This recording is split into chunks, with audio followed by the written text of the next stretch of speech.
Welcome to Politics Done Right. I am your host, Egberto Willies. This is a progressive program that will take the mystery out of politics. This is the program that will encourage you to make sure government becomes we the people. Whether you are liberal, progressive, conservative, or otherwise, you get to air your point of view. We are an independent media outlet that, unlike mainstream media beholden to corporations, we only owe allegiance to you. Remember, you can also send me a tweet at EGBERTOWILLIES. That is at Egberto Willies. Let us engage. It is Politics Done Right. Well, folks, welcome to one more edition of Politics Done Right. I'm Egberto Willies, your host. Thank you so kindly for being part of the show. We are going to have a great show for you today. Welcome aboard, all those in the house. So far, we've got coming in at numero uno, el señor Michael Rutman from Brooklyn, New York. Numero dos, coming in from Houston, Texas, we have Patrick Magner. Starts with a meow. We also have in the house Joanne from Los Angeles, California. She says, hello, everyone. And Bruce Pollard say hi from Kingwood. Cancer free for now. Bruce, positive affirmation. I had no doubt. I tell you, we got to go drink some coffee on that. You know, I don't drink, so we'll have to drink coffee on it. But every now and then I'll drink a beer. So I may just have a beer with you to celebrate. All right, Paul Fleming from Atlanta. No, not from Atlanta. From Powder Springs, Georgia. Anyway, where is everybody else in the chat? You're all over, but you're not in the chat. Let me check my Substack. Make sure we've got our Substack going and flying as well. Para ver. Yep, our Substack is off and flying. 47 people so far. Where are all the rest of our people? Let's get busy. Anyway, let's see what else. Paul Fleming says, Fox Business interviewed the owner of a Pennsylvania auto dealership who says of Trump's tariffs, nobody is going to buy the truck because it just added $20,000 price increase. This is pretty radical. The show then cut back to Maria Bartiromo, who threw a tantrum. What was her tantrum about? I'm curious. Was her tantrum against the car dealership or against Trump for doing something so, to put it as nice as I can, dumb? I guess if the Wall Street Journal can call it dumb, I can call it also dumb, right? I think that would still be considered civil. Bruce, is that civil? Anyway, Eddie Nort. Hi, Wake Up America, hand orange covering eyes. Eddie Nort, where are you from, Eddie Nort? I like to call people cities and state. Where are you from, Eddie Nort? What we got here from Brother Rudnan. Is that something for the screen, Rudnan, or is that just a tweet, or what is that? Para ver, Fox Business interview. Oh, let's see. Let me see how long that is and see, because I may want to play that. Okay, let's do that. Let's do that. Okay, let's do that. Let me stop. Let's stop. Let's play that. I love my peeps. You guys are great. Thank you, Radnin, for that. Let's go ahead and play that. That seems rather important. So I am going to do that ahorita mismo para ver cómo lo hago. Get that on the screen. And let's get busy with that. Dodge Ram. Yeah. Impact. Dramatic. I sold order for a customer. $80,000 truck. It's $100,000 now. So he's not going to buy the truck. It's going to sit on my lot at the higher interest rates we're paying right now for floor plan, and nobody's going to buy the truck because it just had a $20,000 price increase. Right. Kelley Blue Book will put the number up. They say the average vehicle will go up by about $3,000. Does it sound right to you? No, it will not. We don't have the broad stroke. We don't have the linear, the tight strokes. But to me, it's a 25% tariff. So that affects our parts that come from over these countries, and a whole bunch of our cars. And you've been basing your business model on free trade, basically.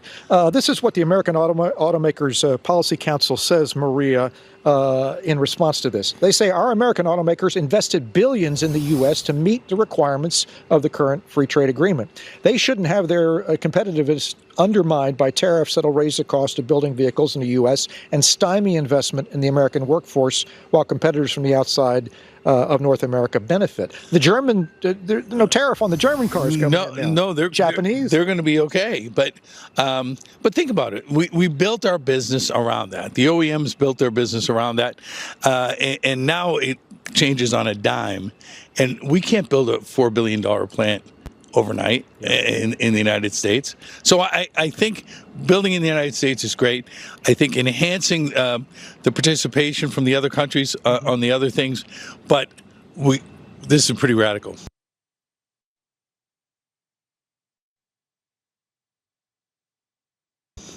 I hear you. There you go, Maria, where the rubber meets the road here. All right, great. Yeah. Pennsylvania. Yeah, exactly. Jeff, thank you. Thank you so much. Jeff Flock at the Dodge Ram plant. Not plant. It's not a plant, Chris. They're selling cars. Thank you, dealership. But you know what? Let me ask you this, okay? Yes. How many Dodge Rams do you see driving around Europe? Okay. How many Dodge Rams do you see driving around India? I mean, not many, I bet. Why? Because they don't buy our cars. And that's what President Trump is trying to change. Maybe Dodge should start building them here and selling them here. Oh, Lord, she forgot. Guess what she forgot? She forgot that she is a capitalist. She forgot she's a capitalist. And what is the definition of capitalism again? The efficient allocation of resources. And if it's less expensive to make those resources in Mexico or Canada or Japan or China, under the tenets of capitalism, that is what you do. Now, if you believe in a different economic systems like we do, we would have things work differently. But Maria Bartiromo wants her cake and eat it too. Donald Trump wants his cake and eat it too. I'm going to force you to make it over here, not by penalizing the companies who decided to make the product overseas, but penalize the American citizenry that, we always pay the. I want to break this down a little bit more. Thank you, Mr. Rudnin, for finding the video. Thank you, my brother Paul Fleming, for telling us about this story that occurred on Fox News. But I want to break it down for you. We are asked, the American citizens are asked to always bear the brunt of the change. Let me give an example. We want car manufacturers to build cars over here. That's what she's claiming. Capitalism says otherwise. Capitalism say the capitalist who runs a company should chase the cheapest place that he can build the stuff, bring it here. That's what it says. Maximize the profits for your shareholder. But here is what we say. To solve this problem, they want to penalize the American citizen. In other words, a tariff is not paid by the corporation, it's not paid ultimately by the country, it is paid by the citizenry. So as opposed to having social laws that say, for the sake of our country, you must build here, and until you build here, while you have a transition period, we will allow those darn cars to come in without that penalty, without that tariff. Otherwise, we always pay the price. Let's give some more examples. When corporations decide that they believe in just-in-time inventory, GITI, just-in-time inventory, whenever there is a flaw in that system, there's a hurricane somewhere, there is a storm somewhere, they got tax breaks and they chose GITI. But when GITI gets into problems, who pays the price for GITI? We do. with higher prices. Why? Why do we have an economic system where the failure of the executives are always borne, the cost of the failure by the executives are always borne by the people? It's always the case that we pay for the failures. We have to have a different economic model. If anybody wants to question me on this, feel free to call 281-823-7747. We have to make it where we are all in the entire game. We're all stakeholders, but the stakeholder that is always asked to bear the brunt of the cost is always the stakeholder that is the consumer, not the corporatocracy, but the consumer, not the supplier, but the consumer. We have to change the modus operandi. Welcome aboard, Yvette Avery from Atlanta, Georgia. And let's see, Alana James. Alana, where are you from? I like to call it out. We have Melanie Keelan from Barcelona, Spain. We also have we have Alison Dreams from Summerwood. Eddie Nort says he's from Houston, I believe. I think I saw that somewhere in the list here, from Houston, Texas. But yeah, the poor pay for the richest problems. Yep, there you go. There you go. So, folks, we have to understand where lies the problem. But anyhow, let's go ahead and give an example that Donald Trump raises the tariffs. The corporations don't pay for it. In fact, they're likely to make an extra profit because they'll use the tariffs as an excuse to increase prices. And as they increase prices, they're going to increase it higher than what their tariff cost is. You know, the tariff is 25%. Listen to what that guy who said, the guy who sold the vans. He said, well, that means the cost of that $80,000 pickup is now going to be $100,000. How did he figure that out? 25% of 80,000 is 100,000. But even that guy who's selling that truck is lying to you. Why? Because he buys the truck wholesale. That $80,000 truck probably costed him $60,000. So it should be 25% of $60,000. But you see how he operates. You see how he works. Anyway, let's go ahead. A. Harrison, come on in, my friend. Talk to me.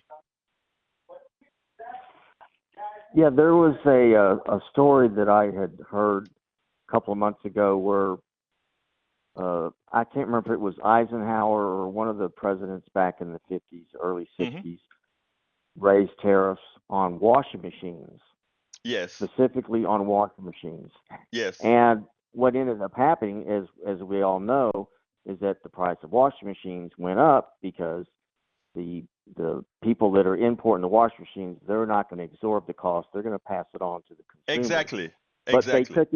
But they took it one step further, according to the story that I read. They took the opportunity to say, well, wait a minute, if we're having to raise the price of washing machines, you know, traditionally washing machines and dryers have cost around within $100 of each other. Right. So what they did, they raised the price of the dryers when they weren't even part of the tariff deal. Exactly. And that president, by the way, was Donald Trump.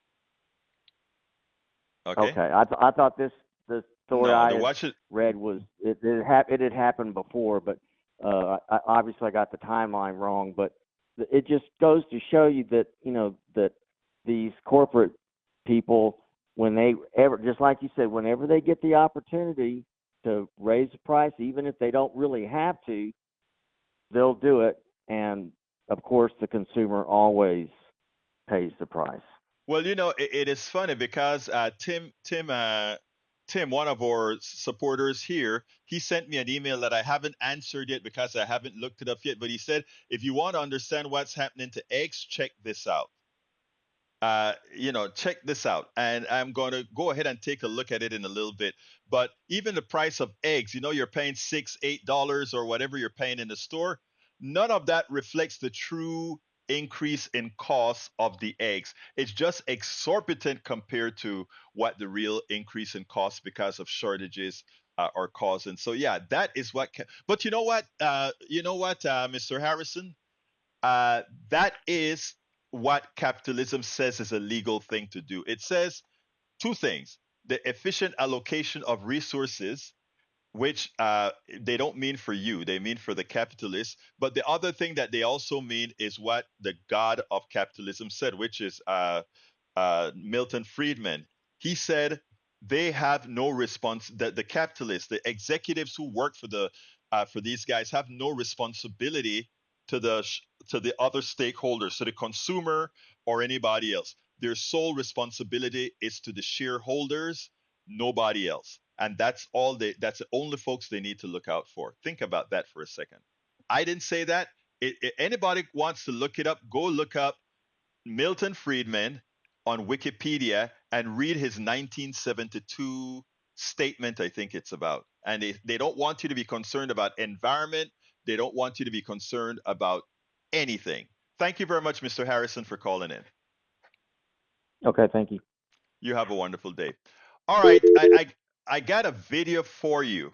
Tom C says cars are being assembled here in Michigan, but lost of parts come from Canada and Mexico. Tariffs on parts for domestic cars hurt both American companies and consumers. Boycott Tesla and save America. I agree. Alana James is from Chicago, Illinois. Welcome, Alana. Thank you for being here. Please remember to share. Let people know about us.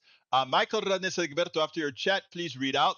Those 25% tariffs are going to spike prices 30% at the store. Between the import taxes themselves and the greedflation from corporations trying to take advantage of perceptions before tariffs go into effect, just in preparation of tariffs, I expect prices to go up 10%.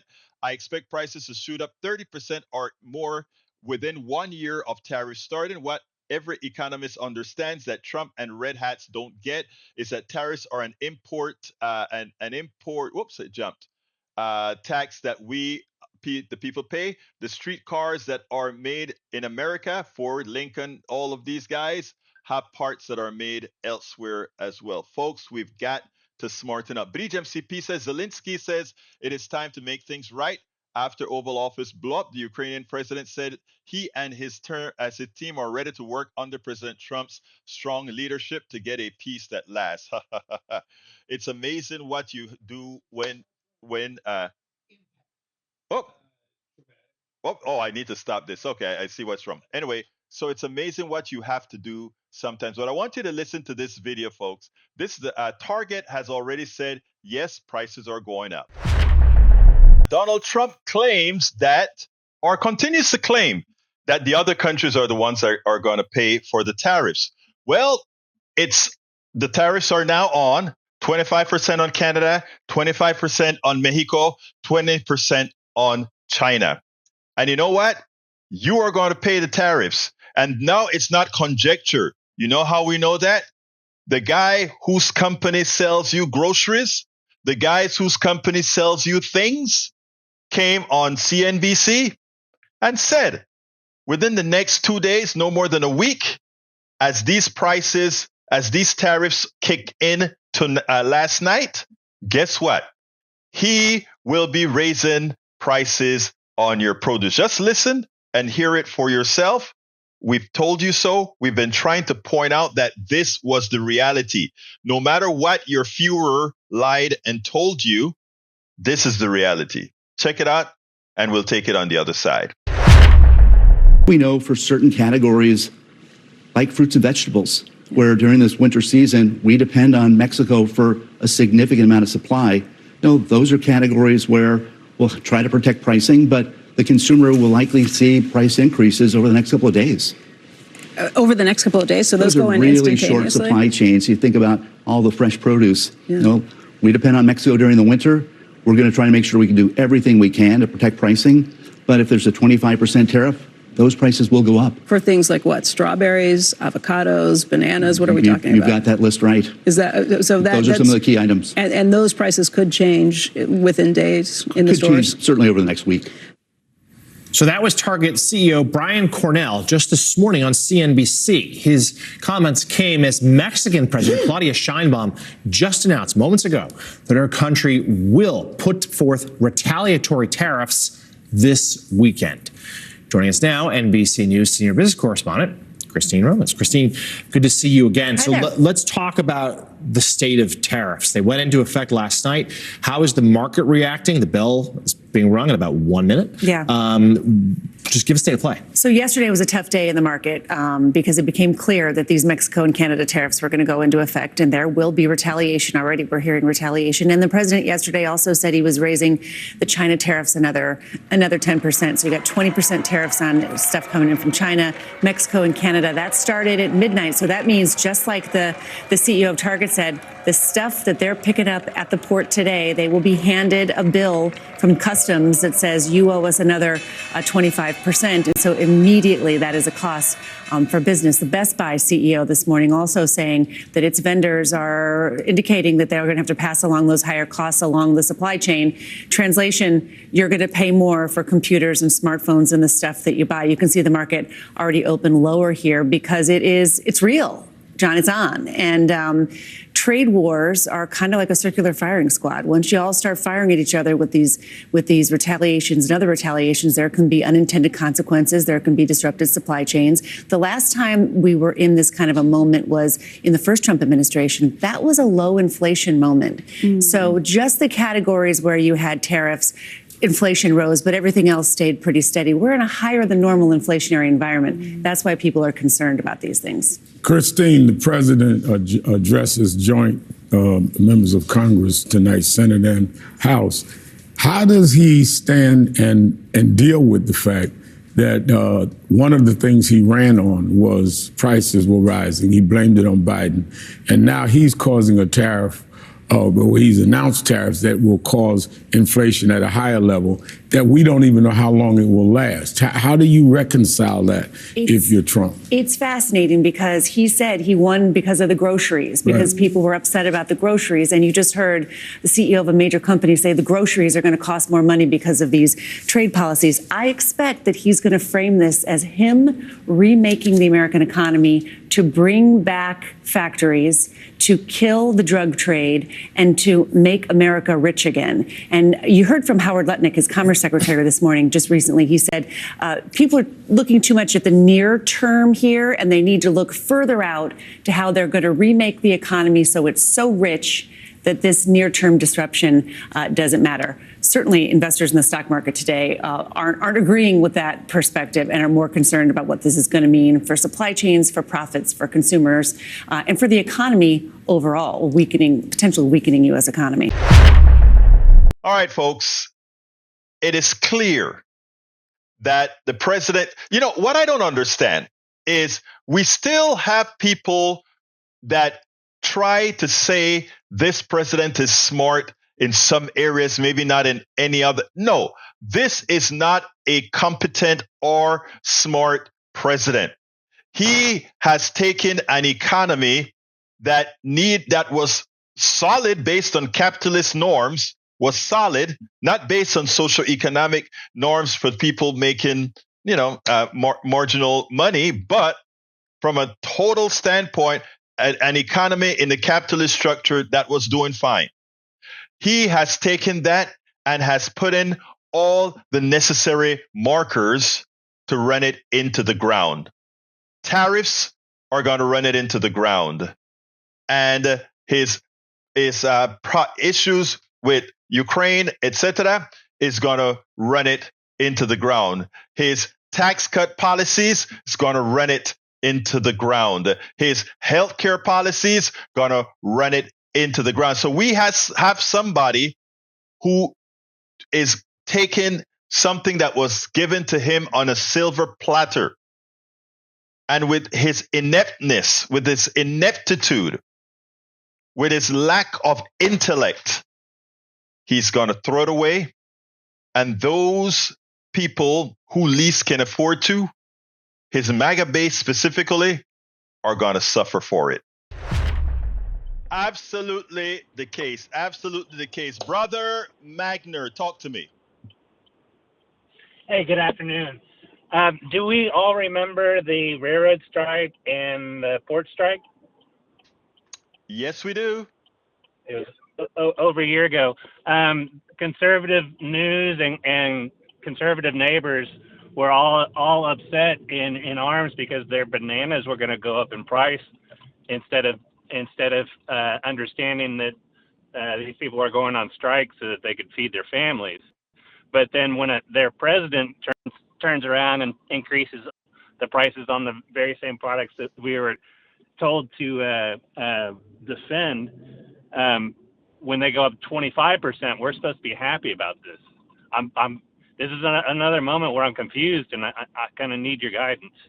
Well, actually, this is what's known. I forgot the kind of thinking that this is. These are folks that aren't thinking straight. I think you've probably seen the joke that I think it's Comedy Central does, where they go interview somebody and they says, "Suppose I told you that Biden said to inject yourself with bleach to solve a problem with viruses," and the person said, "That guy is senile. We always knew Biden didn't know what he was talking about." And then the person says, "Oh my God, I'm sorry. I have the right person. It is Trump who said that." And then immediately that same person turns around and says, "Well, he may have said that because he has some data to show that if you do." That is the kind of thinking we have from many in the MAGA base. It's not logical. It's not critical thinking. It is cultish behavior. And that is what makes it so difficult to reach many of these folks. You have to be able to break the cult. And usually that happens with some sort of a severe pain that they feel themselves. They are unable to empathize, many of them are. And it's a severe pain. When they feel that severe pain, it kind of knocks them out of the stupor. And once you get knocked out of the stupor, then, you can actually mitigate that, my brother. Anything else, Patrick? Yeah, the first caller was right on, but he could have shared further. There's upstream and downstream jobs that end up getting lost when we do these tariffs. And another thing, the source that I read that from, and it was very similar to what he was saying, was that not only did the prices go up on these, but the quality of the build went down. Right. The chipsets were lower, the gauge wires were lower. And there's another thing that the Wall Street Journal touched on, and they refer to as tariff engineering. Mm-hmm. And the prices still go up. Say company A builds a box truck, and all the box trucks went up in price, and so they still add that tariff price to it, but they cheat the tariff. And Ford did this for a while, I think, with their Transits. It was the model of the truck. Right. What they did was they put extra seats in it, built it and assembled it in a foreign country, called it a passenger vehicle, moved it over here, pulled the seats out, and they ended up in a landfill, and then they sold it as a truck because that's what it was. And so that's going to be another way that we see them, quote unquote, cheat, and we'll still be paying the price, and then the money won't be collected as a tariff; it'll go straight to the stockholders. Exactly. And so there's a whole lot of other things that we're not going to realize until it's too late. And then another thing that should really scare us about tariffs is once a tariff is enacted, they rarely go away. I'm thinking that Biden didn't get rid of some of these tariffs not because he didn't want to, but because it would have been too difficult. But here's the other thing that when they're here, they're here. Yeah, let me tell you one thing here that's very important, Patrick. You see, a tariff, remember, it's an easy way to create a regressive tax, right? Tariffs are regressive taxes because they usually cover things like clothes and in this case, cars, etc. So everybody pays them at the same rate, irrespective of their income level. So what that means is the following, and you're right. One of the reasons Biden probably didn't get rid of it, because it would have changed the budgetary numbers, right? Because remember, the tariffs is money being paid to the United States government to fill those coffers. So when they're doing what's called reconciliation in Congress, that money adds up to a whole lot of money that they also, when they're doing their reconciliation, because remember, reconciliation where you can pass a bill by 50% plus one, has to be within, it has to be paid for, right? It has to be, you have to find all this money, where it's coming from, etc. And what happens then is, if you go ahead and rescind a tariff, you have to take all that money off the table. The same thing with Trump here. He's putting on, when he talked about putting tariffs on Canada, okay, let's say that's what he really wanted. But my God, a 25% tariff is massive.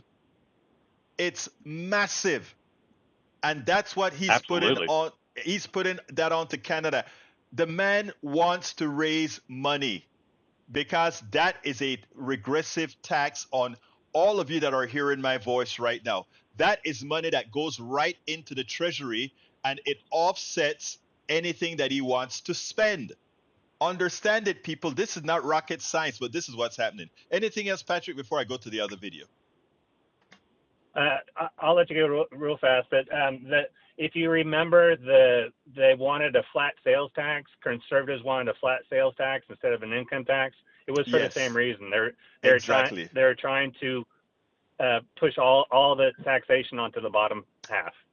And folks, I wish people, and that's why what we do here is so important, Patrick, and the communication from all of you. I was happy that Rodnin was able to find that video, because I think that gives one of the reasons I like to show the actual news clip from these major stations, even though they can't put the narrative that we can put on it, is because you can actually see it happen. When that car dealership comes out there and says, my $80,000 truck is now going to cost $100,000. There are two pieces to that story that we can tell that the mainstream media didn't tell. Number one is intrinsic within that dealership. He already thought about what you're saying, Patrick. I am going to charge more than what the tariff costs me, because he's buying that car wholesale. He's selling it for $80,000, but he's not buying it for $80,000. But he's going to raise. Everybody knows the tariff is 25%, and he's going to put the 25% on the $80,000, not the $60,000 or whatever it is that he did. So we could expand on that story. Additionally, when Bartiromo comes out and she talks about, we want to go ahead and there's no cars in China, no Dodges in China, or no Dodges in India, we can also explain to our audience, well, you know what? That's what capitalism does for you. Capitalism means what she's trying to do now is go beyond the tenets of the things they consider their God. Thank you, Patrick. Hey, tell your listeners that because of tariffs, there are no competition for domestic built trucks, and the average number of dollars that moves to the bottom line when you buy a truck in the United States now is $45,000. So when you buy an $80,000 truck, almost 50% of that is profit to the American manufacturer, for no other reason except there is no competition. There you go. Hey, but Patrick, please remember that when you're talking on the phone, everybody hears you. So I don't have to tell the audience. The audience just heard you. Yes, sir. All right. Hey, thank you for your call, my brother. You too now. All right, folks. This is the other video with the veterans now. Let's go ahead and do this, and then we'll take it on the other side. When you vote for our president based on the wrong thing, in other words, not based on issues, but based on your prejudices, you get a President Trump. You get somebody that really cares nothing about you, but simply used your prejudice, used your ignorance, or used many other features that you have, grievances that you have, to win an election.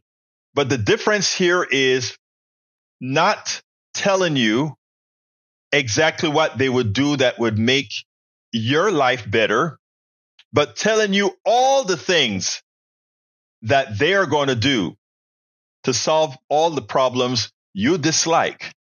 Maybe that's DEI. Maybe that's gay people. Maybe that's people of a different ethnicity. So he tackles all these people because, he knows that will keep you focused on supporting him, because both of you can display the hate for the same folks, but he hasn't told you anything he's going to do for you. But he also tells the rest of America all the things that he supports. You know, I'm going to cut the government. I'm going to cut these programs, all of that. But the way he has you believing is that won't affect you.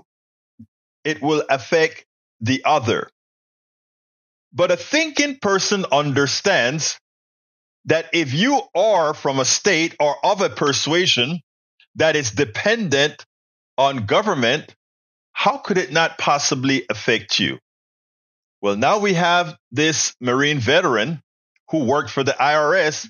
The last thing he thought when he voted for Donald Trump is Donald Trump is coming for him, even though the right-wing mantra was talking about Biden is hiring 80,000 IRS workers, and we don't want these people to be working for government.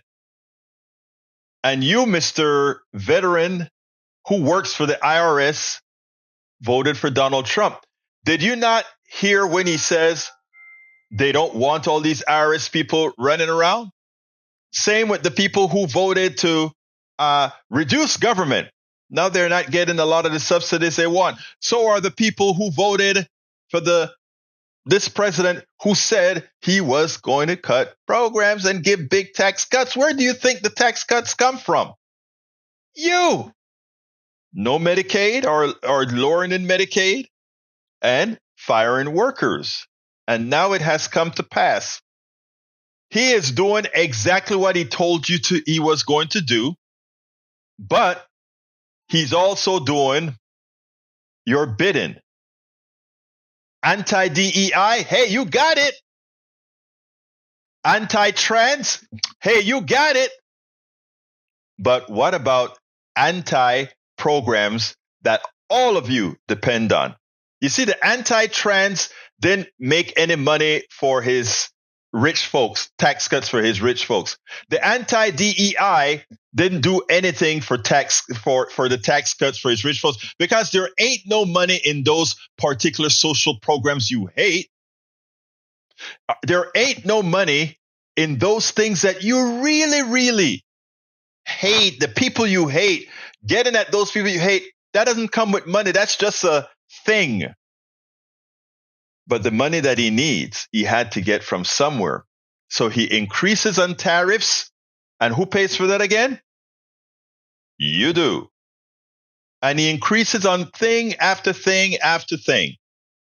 And who pays? You do. And as you're starting to see these things, let's hope that you'll go out, not only in the streets, but you'll go out to the town halls and let these guys know that if they follow your Führer,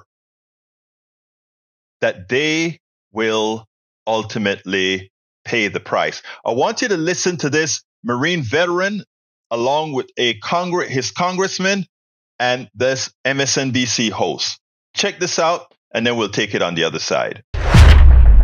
Today, Democrats have a clear strategy against Donald Trump. They don't need to craft stories about his administration. They plan to amplify the real world stories of those who are acutely feeling the effects. To that end, my next guest is one of the Democratic members of Congress who will be attending the president's speech, alongside his guest who lost his job because of Trump and Elon Musk's Doge cuts. Democratic Congressman Joe Courtney and Gabriel Delattre, a Marine veteran who voted for Trump in November, both join me. So, Gabriel, first and foremost, thank you for your service. The theme of the president's speech tonight is the renewal of the American dream, although I know you were recently fired from the IRS just 5 days before the end of your probationary period. So what are you hoping to hear from President Trump tonight as you sit in the audience along with other federal workers who also lost their jobs recently?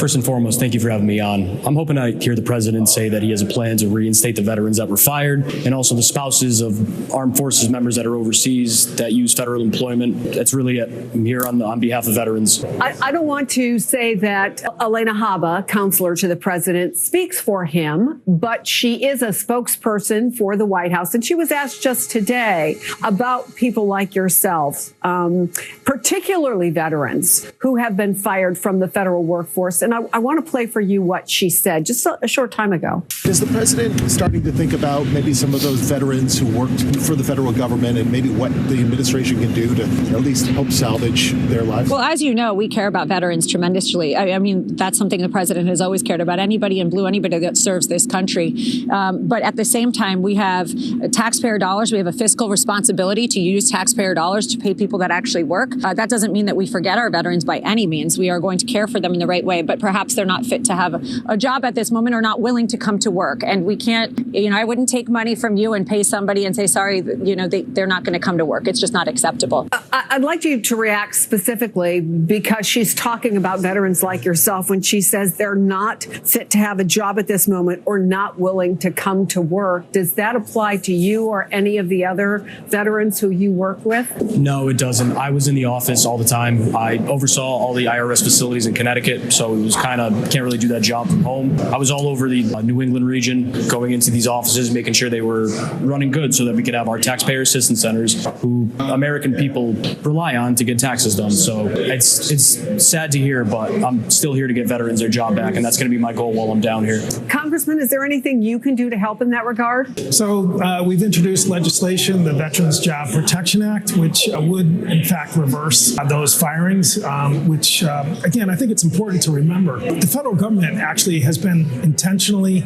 and targeted in a targeted fashion reaching out to veterans to take federal jobs because they have the right skill set in terms of teamwork, training, just like Gabe, who did logistics in the Marine Corps and now, was in a position to make sure these buildings were working, the way they're supposed to. And again, was going to work every single day. I mean, it's really tough to listen to someone accuse people just broad brush without regarding, really understanding the truth, which is that Gabe and others were there diligently because that's the way they were trained in the military, that was to show up and follow orders. There's all kinds of research that shows how military members have been important and, as you say, very disciplined members of the business community after they leave service. But one challenge, Congressman, tonight clearly is that you and other Democrats don't have the podium. Donald Trump has the podium. He'll be able to talk about the guests he's invited tonight. He'll be able to make emotional connections, for example, with the families of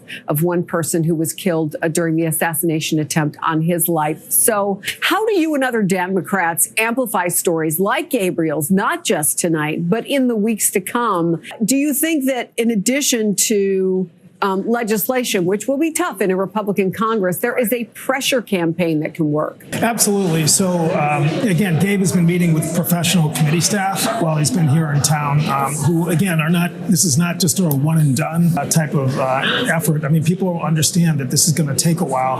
I mean, he's represented by a federal employees union, who, again, is actually representing people like him that the IRS just, again, arbitrarily and indiscriminately fired. So there's a, appeal process that they're definitely involved in. But, honestly, I think the external pressure of reaching out to veteran service organizations who advocated for these veterans hiring programs like the American Legion, Veterans of Foreign Wars, all of them, is going to really put some pressure externally, both in terms of the administration and Congress, to really just fix what I think most Americans would find just totally, abhorrent, that people who wore the uniform of this country relied on the recruitment efforts that the federal government reached out to them with, are actually going to be able to continue to perform important work, which, by the way, is now not happening in instance in terms of getting ready for the tax season, which is fast approaching. And which is so important to virtually all Americans. So, Gabe, let me ask you, if I can, personally,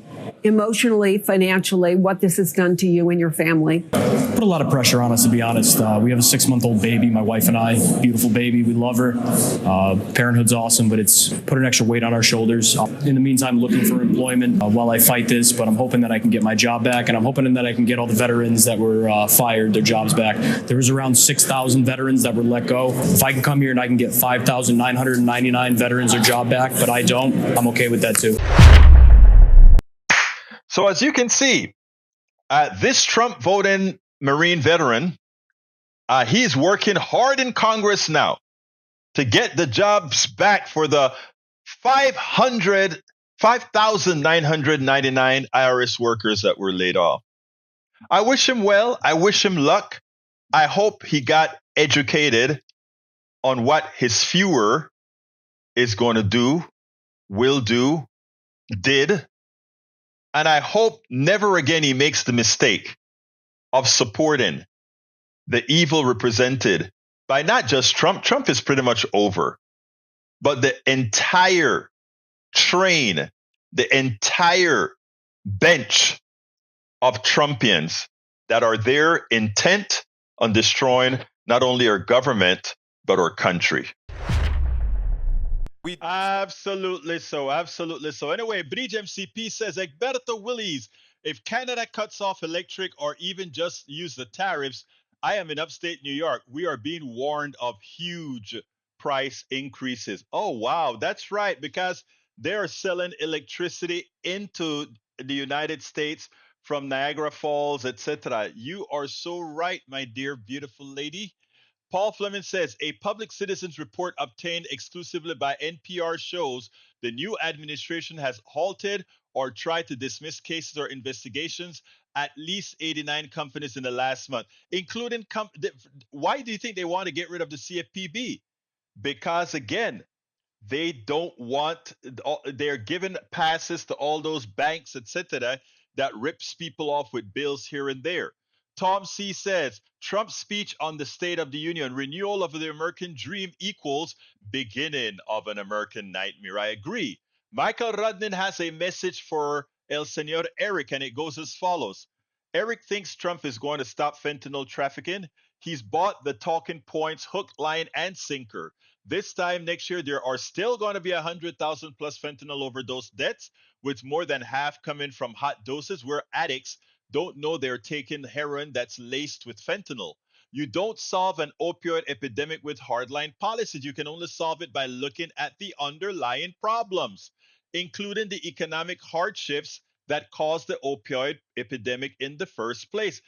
Thank you for the most sensible statement that's out there on this crisis. Let me tell you, guess who also said it? Shine Boyne, the president of Mexico, said it. She said, look, you shouldn't be coming to Mexico about your opioid problem. You should go and solve the problem in your country. But we want to put those problems off on somebody else. The United States military killed 10,000 Panamanians under the pretext that Donald Trump was, that Manuel Antonio Noriega, the Panamanian dictator, our Panamanian dictator, was sending drugs into the United States. Look, Manuel Antonio Noriega was just a capitalist. There was a need for drugs. Americans love their drugs, and he just where there's a need, where there's a demand, he provided the supply. That's all. 10,000 Panamanians had to die because, well, that's not the real reason. The real reason is they wanted him to invade Nicaragua, and he said, no, we are not going to do that. So they go ahead and say, but you're facilitating drugs into the United States. I would have told him, I'm a capitalist. Anyhow, let's see. Hi, all. What is wrong with reducing drugs like fentanyl, less dead people? No, you have to solve the problem in-house. Let me look at what they're doing, right? They're causing pain on all of us because a bunch of people in Kentucky and West Virginia and other places have a drug problem. So all of us are going to pay higher prices, assuming you believe Donald Trump. We are going to pay for the sins of those who decide to take drugs. Let them stop taking drugs. Work like Mr. Rudin had to say, and he's actually right about that.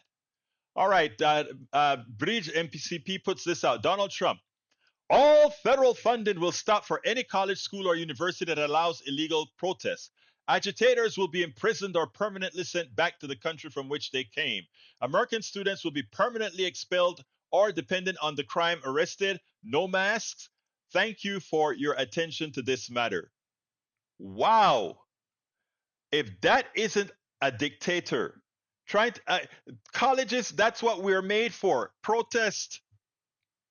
All federal funding will stop for. You see what's going on here, folks? Do you understand what's going on here? That is a precursor to, that's a precursor to martial law. How the hell do you tell a university you should have no protests? What the hell is an illegal protest? What the hell is an illegal protest? We have freedom of speech. Do you see where we're going, folks? Do you understand where we're going? Thank you for finding that. Who gave me that? Bridge MCP. Thank you for finding that. That is quite interesting. Anyway, folks, we have about 4 minutes left in the program. Anybody wants to call to make any final statements? 281-823-7747. Again, that number is 281-823-7747. If anybody else wants to add something to the discourse, the lines are wide open. And you know what? We have unlimited, at KPFT, we have the manual phones, right? So it all goes into a computer system, but we have 6 lines that can be active at the same time. My computer system here, I can handle any number of lines. Now, how to control them is a different story. I'm still trying to figure that out. But I can control just about any number of lines here at the same time. Anyway, folks, give me a call, 281-823-7747, before I go into my phase of asking you to support the program. Una vez más lo voy a repetir una vez más. 281-823-7747. And I'm hearing now from my brother, Patrick Magner. Talk to me, Patrick. Eric likes to bring up the fentanyl a lot, and he gets the same answer from me every time. It's the correct answer. Drug abuse is a social issue. It's not a crime. One of many reasons why we have a problem here is because we've addressed the problem wrong. The way we've addressed the problem by criminalizing it has created a market which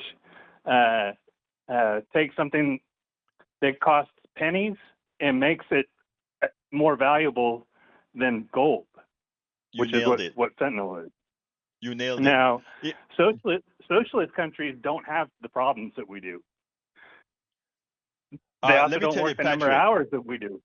Right. Patrick, Yes, Patrick, listen, man. Listen, Patrick. I don't know what's wrong with you, Patrick. Why do you critically think? Please tell me. Why do you critically think, Patrick? What's wrong with you? It's nice to be able to analyze the world around you, isn't it? It's great, isn't it? But when you have these troglodytic ways of thinking, and you know what's the biggest problem with some of the stuff you'd hear our brother Eric talk about, is that he's so firm in being wrong. He's so firm in being non-critical in the thought process. I think that is a bigger problem than just mere ignorance. Ignorance is one thing, but sureness in your ignorance is ridiculous, and that is a shame. Anyway, anything else, Patrick? I got to go do my ass. Go ahead. Well, I was going to say, Eric, to me, more than anything, it seems like he's just trying to upset people because he finds that entertaining. He can't really believe in a lot of the things he says. Actually, I think you're right. He doesn't believe in a lot of the things he says. I don't know what to tell you. I don't know what the hell he believes in a lot of times. I honestly don't know. Well, also, there's a mindset out there that, again, if you're not critically thinking, you're just spitting out the first thing that comes in your head, right? Yes, sir. And haven't you? I've said things. I've kind of pointed things out as like, oh my God, why did I say that? But at least I cop to it, right? If I say something stupid, I'm gonna cop to it and say, it's stupid what I just said. Forget I said that. Anyway, hey Patrick, thank you so kindly for calling in, my brother. You're welcome. Let me summarize it really fast. We have the drug problems that we do because of what the capitalist society asks from us. It leaves us nothing left, so we have to take poor man vacations. It's also the reason why we spend so much money on entertainment. There's just nothing else in the society for us. It's fake. That's it. Brother, you nailed it. Thank you very much, Patrick. All right, folks, let me tell you now, it is time for us to ask you to please support the program. Please support the program the best that you can. We are here 5 days a week, and we do 2 1-hour programs twice a day. One at 6 o'clock on KPFT 90.1 FM in Houston. Of course, it's carried all over the internet when we stream it, as well as this program at 3 o'clock every weekday as well. We also write blogs, articles, books. We put out TikTok videos, Instagram videos, reels, YouTube shorts, and YouTube longs. We do all of that to seed the internet with progressive media, progressive information, truthful information. We are competing against well-founded right-wing Powell Manifesto generated propaganda. And it's not easy, and it's a lot of work, and it's something we have to do it on the cheap because we don't have a lot of funding. Our funding don't come from deep pockets. Our funding comes solely from you. So what I'm asking you right now is to please support this program the best you can. And we're in fund drive at KPFT, and I am doing hard work collecting a whole lot for KPFT, and we've been very, very successful, Politics Done Right at KPFT and other programs at KPFT in collecting. We also need to make sure that all facets of Politics Done Right are actually, how should I say, funded. So I want to ask you to please consider becoming a subscriber to our newsletter. And how can you do that? You can become a subscriber to our newsletter by going to politicsdoneright.com/newsletter and, become a paid subscriber. Look, anybody can become a paid subscriber. I mean, can become a subscriber. Becoming a paid subscriber helps us offset all the costs. And sometime I'm going to show you this entire setup that allows us to do all of this, from the building of the videos, splitting, all that good stuff. So I ask you kindly to consider becoming a paid subscriber of our newsletter by going to politicsdoneright.com/newsletter. It's cheaper than a coffee. I guarantee you, it is cheaper than a coffee. So please consider doing that. politicsdoneright.com/newsletter. Alternatively, you could also become a Patreon. I know a lot of you understand that a lot of us who create content, we are funded through Patreon. politicsdoneright.com/Patreon is how you fund Politics Done Right through Patreon. And of course, you can get any one of our books and do all these other ways. But I'm asking you, we do a lot of work. We invest a lot of time in this, not for us, but to get the message out. And I ask you kindly to support that. You're also supporting keeping the dialogue elevated. As you can see, we try our best to be civil. We try our best to include absolutely everybody. So one more time, politicsdoneright.com/newsletter to become a paid subscriber of our newsletter. I got to get out of here. My name is Egberto Willies. This is Politics Done Right. And you guys know how I end this baby. I am what? Out!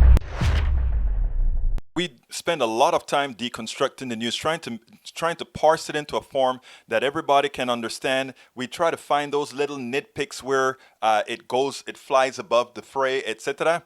If you really like these videos that we do, I want to ask a big favor. Please go ahead. Number 1, subscribe to our channel. And number 2, please join if you can. Thank you so kindly for watching. Keep watching. Please remember to share. We must populate the entire internet with our progressive message, a message that we know is what most Americans say that they want. So help us, please join.